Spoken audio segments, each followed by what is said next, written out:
This video will help you fill out the Impact Aid Program Survey, also known as the First Count form.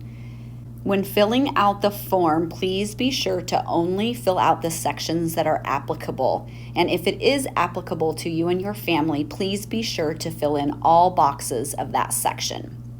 The first section is the student information section. Everyone must complete this section and be sure to fill in all boxes.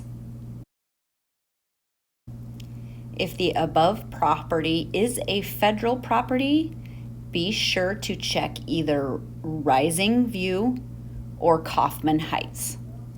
Part 2, Civilian Employed on Federal Property.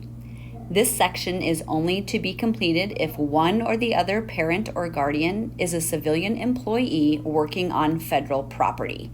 Examples of this might be the base commissary, base hospital, the SAC Federal Building, and others. Again, every box in this section needs to be filled out if one or the other parent or guardian is a civilian employee working on federal property. If this does not pertain to your family, please do not fill out any boxes in this section. Part 3, Uniformed Services.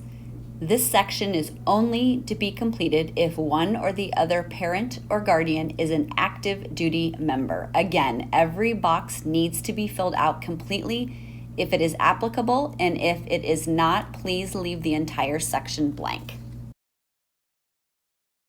Part 4, Foreign Military.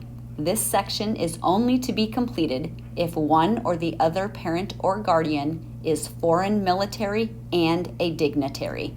If this is not applicable, please do not fill in any of the boxes. Leave this section blank. Part 5, Signature and Date of Parent or Guardian. This section is an absolute must and extremely important. Please make sure to sign and date this form before turning it in. Hopefully this helps you fill out your Impact Aid Program Survey, and if you have any questions, please reach out to your school. Thank you.